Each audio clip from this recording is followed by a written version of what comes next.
Hello friends, welcome to my channel law classes by Monika.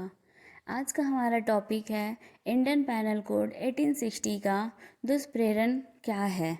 What is abetment, जिसे धारा 107 में परिभाषित किया गया है।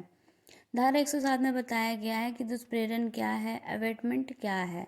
धारा 108 में बताया गया है कि दुष्प्रेरक कौन होते हैं, मतलब दुष्प्रेरण कौन करता है।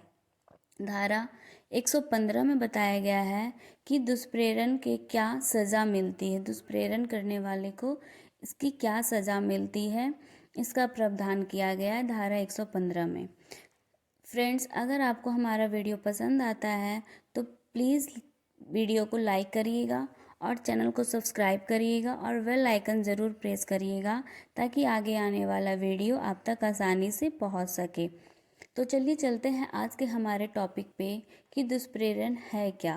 भारतीय दंड संहिता की धारा 107 बताता है कि दुष्प्रेरण का गठन कब होता है और किसी बात का दुष्प्रेरण कब किया जाता है।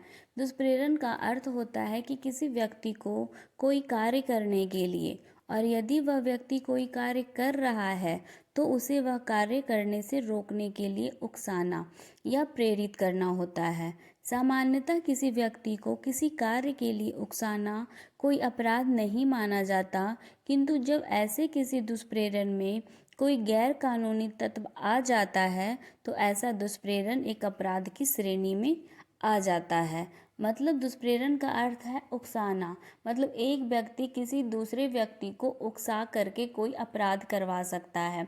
यदि बात मनवाता है वह अपराध नहीं माना जाएगा, लेकिन यदि उसमें गैर कानूनी तत्व उपस्थित है उसकी बात मनवाने में तो वह दुष्प्रेरण साबित होता है।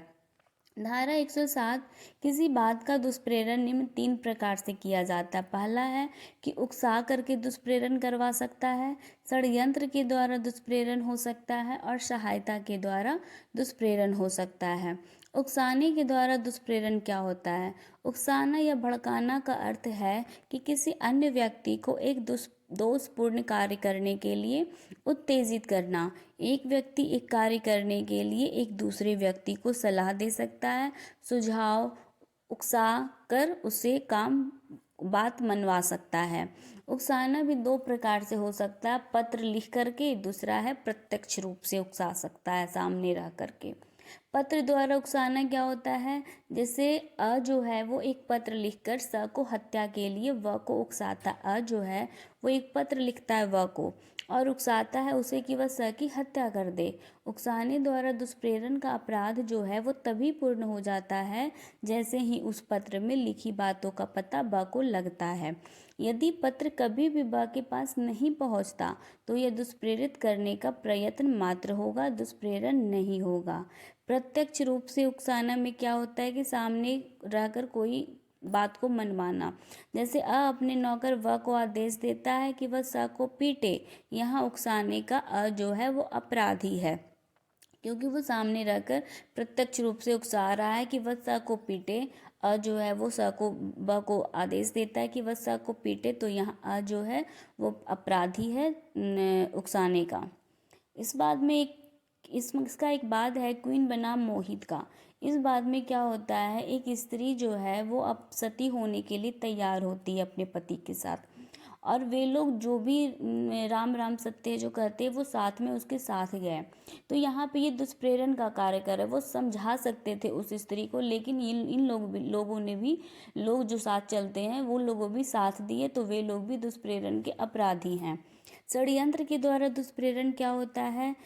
षड्यंत्र के माध्यम से दुष्प्रेरण तब होता है जब 2 या 2 से अधिक व्यक्ति किसी अवैध कार्य को करने अथवा किसी अवैध कार्य को अवैध साधनों से करने के लिए सहमत हो जाते हैं। अतः षड्यंत्र द्वारा दुष्प्रेरण गठित होने के लिए निम्नलिखित बातें आवश्यक होनी चाहिए।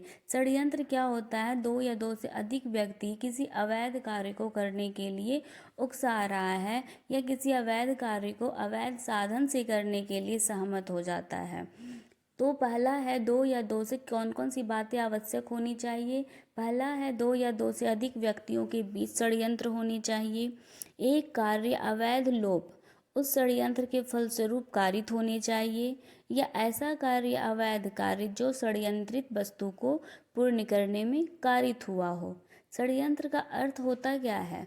दो या दो से अधिक व्यक्तियों के बीच किया गया ऐसा समझौता जो कोई अवैध कार्य करने हेतु अथवा कोई ऐसा कार्य जो अवैध नहीं है, अवैध साधनों द्वारा करने हेतु किया गया हो, तो उसे षड्यंत्र कहते हैं। जो दो या दो से अधिक व्यक्ति जो भी कार्य को करने के लिए समझौता करता है, उसे षड्यंत्र कहते हैं। तीसरा है सहायता के द्वारा दुष्प्रेरण। ऐसे दुष्प्रेरण 3 प्रकार से होते हैं। पहला है कार्य करके। जब कोई व्यक्ति कार्य करके अपराध में सहायता करता है तो उसे कार्य करके सहायता द्वारा दुष्प्रेरण कहा जाता है।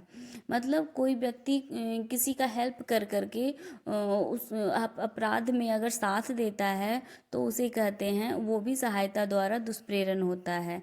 जैसे कोई व्यक्ति जानता है कि वह अपना मकान किराए पर दे रहा है और उस मकान का उपयोग अवैध कार्य के लिए लिया जा रहा है, अवैध लोप करके।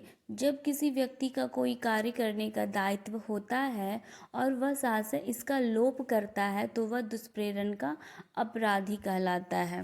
कार्य को आसान बनाकर धारा 107 का स्पष्टीकरण 2 यह उपबंध करता है कि किसी कार्य को सुगम बनाकर दुष्प्रेरण किया जा सकता है। जैसे अ ने ब को घर पर इस आशय से बुलाया कि स ब की हत्या कर सके। अ ने सहायता द्वारा दुष्प्रेरण का अपराध किया है। अ जो है वो ब को घर पर बुलाया कि वह स को हत्या करे, और बुलाया स को कि ब की हत्या करे। अ जो है उसने सहायता किया उसका कि वह उसकी हत्या कर सके, तो यहाँ वह अ जो है वो सहायता द्वारा दुष्प्रेरण का अपराधी होता है।